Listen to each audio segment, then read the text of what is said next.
Analeng, abay pinili ni Mr. Dindo Caraig over dun sa mga offer sa kanya ngayon bilang isang singer. Panoorin Kaya natin pa ako to. gawa ng kanta dalawa. Ay medyo busy-busy tayo. Sabi ko focus muna ako kay Annalyn. Nag-message siya na pakita ko sa inyo. Para po masabi nito ko. Baka kasi sabihin nagsisinungaling ako. Benny sa turno. Nag-message siya. Lindo, yan.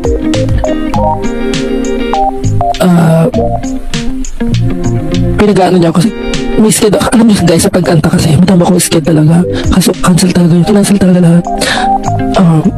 Meron ako sa radio. Meron ako sa Miss Radio. Meron ako Wish Pass. Legit. Hindi ako nagsisinungaling. Tapos yun, gawa pa daw ulit kami ng kanta. Okay daw. Sabi ko, ano pong available na song nyo? Nagbigay siya sa akin ng 2 kanta. Kaya sabi ko, okay po, pakinggan ko po. Kaya, pero lahat ng yun, siyempre, focus tayo sa baby ko. Annalyn. Diba? Sa latest video and latest post nga ni Mr. Dindo Caraig kung saan sinabi niyang nantahasan na marami po talaga mga offer na ibinibigay sa kanya ngayon. Isa na rito ay ino-offeran po siya ni Mr. Benny Saturno na isa sa pinakamagaling na composer dito sa Pilipinas na magkikreate siya ng 2 song na ipapakanta niya kay Dindo Caraig. Matatandaan na meron po siyang nag-hit na kanta ngayon na talagang pinapakinggan po at ilang plays na po yan sa Spotify at maging sa social media. So, dahil po maingay ang pangalan ngayon ni Dindo Caraig, napakarami po mga offer na talagang binibigay kay Dindo. Pero according to Dindo Caraig, parang tinatanggihan niya yung mga offer na to kasi nga, ang kanya prioridad ngayon ay si Miss Annalyn. Kaya naman talagang napapasana all ang lahat ng mga followers at lahat ng mga taga-subaybay ng Lindo. So, ito po ay isa sa mga manifestasyon at isa sa mga ebidensya na talagang sobrang seryoso na talaga itong si Dindo Caraig para kay Annalyn. Kulang na lang talaga yung kanilang pag-amin sa publiko kung ano man po talaga yung estado ng kanilang relasyon. Kasi hanggang sa ngayon wala pa rin naman po silang sinasabi if may label na po yung kanilang relationship. Dahil according to Annalyn ay parang meron siyang hinihintay na sign para po talagang masabi niya na officially ay sila na nga. Pero ang pinagtataka na marami is talagang sobrang sweet na po nila sa social media, sa on and off cam. Isa na sa magpapatunay kung gaano nila kamahal ang isa't isa ay si Cherry White. Dahil according to Cherry White, na-witness niya kung gaano po talaga nila ka-love yung isa't isa. Kaya nga talagang sobrang humahanga po itong si Cherry White kay Dindo at kay Annalyn kasi alam nila kung paano nila ipaglaban yung isa't isa at hindi sila nagpe-pretend. Kasi alam nyo po ganito yan guys, kung nagpe-pretend lang po yan 2 yan, hindi nyo po yan mararamdaman kasi kung scripted lang lahat yan, hindi tatagos sa screen ninyo yung kilig kung hindi talaga totoo yung kanilang pinapakita sa publiko. Maaaring nung umpisa, inamin nila na talagang scripted lang lahat yon. Pero unti-unti habang tumatagal, talagang nagkakaroon na po ng feelings itong si Mr. Dindo Caraig towards Annalyn. Kahit na sobrang dami po talaga na parang hindi naniniwala kasi nga parang sinasabi nila na ang layo-layo nga daw ng itsura nilang dalawa kasi doon tumitingin yung tao kasabay pa nito syempre isa rin sa mga talaga namang nakikipaglaban din para kay Annalyn itong kanyang ex-partner na si XB. Syempre hindi naman papayag si Dindo na ganun-ganun na lang kunin niya si Annalyn. Ngayon po na napakaganda na ng buhay ni Annalyn sa piling po ni Joban, no? Kahit po ang dami pong bashers ni Joban ngayon na pinag-uusapan sila sa social media but still talagang pinaglalaban po nila, 'di ba? So ang kulang na lang talaga yung official na sagot ni Miss Annalyn kung ano na ba talagang estado ng kanilang relasyon. But this time nakakatuwa lang pero isa lang sa mga point of view natin, 'di ba? Pwede naman po kasi maging successful yung kanyang love life, 'di ba? Pwede siyang maging masaya sa love life niya while doing yung kanyang growth dun po sa kanyang karera. Kasi parang first love kasi ni Mr. Dindo Caraig ang pagkanta at nakikita natin na talagang meron pong talent at may future si Mr. Dindo Caraig. Kung meron ng mga offers sa kanya, dapat hindi niya pinapalagpas yung mga opportunity na dumarating. Remember that the opportunity knocks once. Isang beses lang kumakatok ang mga opportunity. So kapag dumating yan, grab it, 'di ba? At pwede naman niyang balansehin yung kanyang buhay na habang siya ay sumasaya sa piling ni Annalyn, ay pinapaganda niya yung career na meron siya para na rin sa kanilang kinabukasan. Pero kung nagustuhan Inutil, sana iparanas mo din sa kanya magdibo. Huwag lang si Annalyn ang pagtuunan mo ng pansin. Halatang kang may pagnanasa kay Annalyn.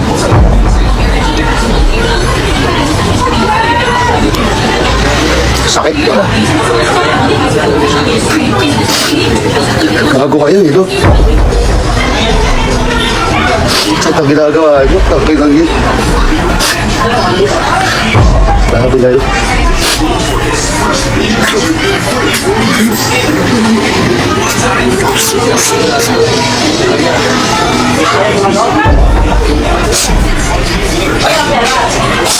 Naging emosyonal si Jovan David official sa kanyang live matapos nga na makatanggap siya ng iba't ibang mga pangbabash o masasakit na mga pananalita kung saan dinamay pa ang kanyang ina.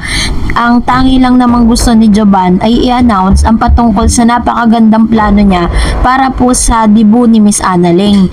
Ang kanya pong pinaka-plan is hindi po 18 years old si Annalyn pero gusto niyang iparanas kay Annalyn yung isang bonggang birthday kung saan hindi ito naranasan ni Annalyn sa kanyang buhay. And this time, parang nagkakaroon pa ng malaking issue dahil po sa mga bashers. Dahil una na pong sinabi ni Jovan sa kanyang mga live na hindi po sila magpapapasok ng mga outsiders, hindi sila magpapapasok ng mga tao na walang formal na imbitasyon. And sinabi rin ni Mr. Jovan na parang this is really an exclusive party para po dun sa mga inimbitahan lang nila. Kasi ang tinutukoy dito ni Jovan na baka may mga mag-gate crash at magdadala ng mga gift, no, nang hindi inaasahan. Kaya sabi niya sa kanyang post, pinapaalala ko po sa lahat ng supporters at mga mamis at mga OFW na darating sa debut ng selebrasyon ni Annalyn sa November 15 na wala po kami ni isa mang tatanggapin na regalo na ibibigay na pera mula sa OFWs, mga mamis at supporters. At kung magpapadala man kayo ng tao para maibigay dun sa amin, pasensya na po, hindi po yan makakapasok. At kung ipaabot na lang, hindi po rin namin tatanggapin yan. Maraming requirements na hihingin sa inyo bago kayo makapasok sa sobrang higpit at sobrang private po, at yung magtatangkaman kayong naipasa sa mga friend ninyo ang invitation. So ito po yung isa sa mga post niya na na-trigger itong si Cherry White na sumagot kasi parang feeling niya pinagdadamot ni Jovan itong si Annalyn sa kanyang mga fan. And bago kasi i-post ni Jovan to, yung post niya na to, marami kasing pinanggalingan niya na bagay na hindi naiintindihan ni Cherry White that time. Ang tangi niya lang naiintindihan sa konteksto ng post na ito is parang ayaw ni Mr. Jovan na magkaroon ng ibang mga fan na pumasok dun sa exclusive debut party ni Miss Annalyn na medyo nasakta ng ilang mga fan, 'di ba? At sinabi niya pa dito na wala siyang tatanggaping any gift or kahit may ipadalang pera. And mamaya ipapaliwanag ko sa inyo kung bakit. Kaya naman si Miss Cherry White, no, sa Cherry Lynn Gonzaga, sumagot. Sabi niya, be humble, yung galing sa puso para tuloy-tuloy ang blessing. So parang hindi niya nagustuhan kasi yung mga inaakto nitong si Mr. Jovan. And then sabi niya pa, kung ako ay tarantado at marunong gumante, ipinost ko na yung video kasi hindi ako ganun. Hindi ako mapanira ng kaibigan. Dapat lang talaga binabasag yung ere niya ngayon. Nag-iiba eh. Hindi naman ganyan dati yan, sabi ni Cherry Lynn. So parang nararamdaman kasi ni Cherry White na parang umeere o yumayabang na nga itong si Jovan. Sabi pa niya, huwag kang judgmental sa mga tao. Nakita mo nung birthday ko, welcome lahat, masaya. Tapos sabi niya pa, kaibigan ka ba talaga? And nag-comment pa siya, mahal na mahal kita Annalyn, kayo ni Dindo. Pwera dyan sa taong mahawak sa'yo. So tahasan niya na pong sinabi to ha. And sabi pa niya, matitibag na po ata ang Lindo eh. Sinagot niya, malabong mangyari yan. Nakita ko kung paano nila mahal ang isa't isa.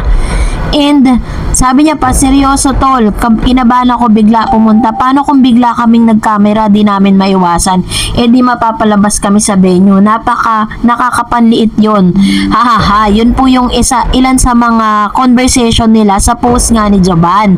In the first place, kaya po nagsabi si Jovan ng ganon kasi yung pinanggalingan reason kasi ng post na yon, may mga times kasi na may mga OFW na nagpapadala po ng gift at nagpapadala po ng pera pero hindi nakakarating kay Joban. Ang iniiwasan niya dito is yung mga taong magpapadala nga pero ano naman is kamen, 'di ba? Kumbaga parang i-corrupt, hindi ibibigay lahat, bawas. So much better na hindi na lang sila magbigay. And of course, meron din mga pagkakataon, hindi naman natin sa nila lahat. May mga fans kasi na nagbibigay sila ng mga gift kay Annalyn. Pero kung makapag-demand ng kung ano-anong bagay kay Annalyn at kay Dindo, ganun na lang. Kaya ayun po yung ilan sa mga pinanggalingan nun. Kaya po ganun magsalita si Joban. At the same time, sa nakikita ko po kung bakit parang hindi naman sa pinagdadamot ni Joban yung ano na to, pangyayari na to. Pero gusto kasi ni Joban parang mas mag-focus tayo dun sa celebration. Kasi kapag po pinapasok niya lahat ng mga tao naroon sa loob, nagka-camera, lahat nagla-live. Di ba kung di nyo po mapapansin, nung celebration po ng party ng parang binyag nung anak ni Mr. Joban, halos lahat nagla-live, di ba? So, ang gusto sana nito ni Mr. Joban is isa lang po yung panonooran nila, which is yung kung sino man yung account na gagamitin nila rito. At the same time, mas mabibigyan po ng focus yung magiging celebration kesa dun sa mga taong nagla-live lahat dun sa lugar na yon. Yung sinasabi naman ni Cherry White na hindi niya may iwasang mag-camera, yes, definitely hindi niya talaga may iwasan yan kasi trabaho po nila yan eh. That's part of their job.